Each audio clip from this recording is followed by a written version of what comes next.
Hey nurses, let's be honest for a second. ABGs are one of those topics that confuse a lot of nursing students. You look at the numbers and it just feels overwhelming. And sometimes you end up guessing instead of actually understanding what's going on. But what if I told you? You can break down any ABG question step by step and confidently get the correct answer without guessing. Welcome to Stat Lab Sunday. Today we're going to break down ABGs in a way that actually makes sense. Not just something you memorize for the exam, but something you truly understand. So by the end of this video, you'll be able to look at ABG values and immediately know what's happening. Before you can interpret anything, you need to know your normal values clearly. Your pH should be 7.35 to 7.45. CO2 is 35 to 45. And your bicarbonate or HCO3 is 22 to 26.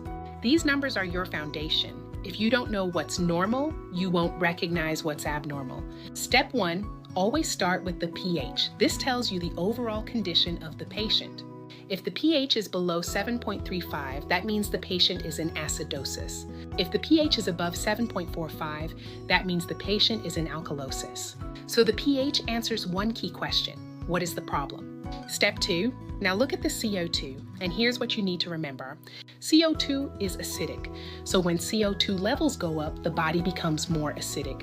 And when CO2 levels go down, the body becomes more alkaline. So if your pH shows acidosis and your CO2 is high, that means it's respiratory acidosis. If your pH shows alkalosis and your CO2 is low, that means it's respiratory alkalosis. Step 3, now check the HCO3, and this is where many students get confused. HCO3 is basic, so when HCO3 is low, the body becomes more acidic. And when HCO3 is high, the body becomes more alkaline. So if your pH shows acidosis and your HCO3 is low, that means metabolic acidosis. If your pH shows alkalosis and your HCO3 is high, that means metabolic alkalosis. So now you can see what's really happening. You're understanding how the body stays balanced. The lungs control CO2, the kidneys control HCO3. Together, they regulate pH. Here's your NCLEX strategy. The pH tells you what the problem is. CO2 or HCO3 tells you why it's happening. Analyze the question step by step.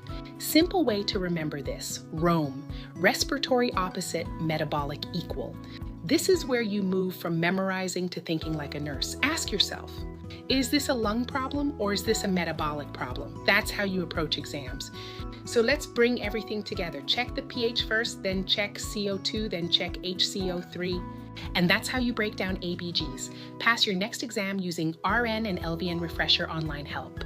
We help you break down complex topics so you can confidently answer any question on your exam.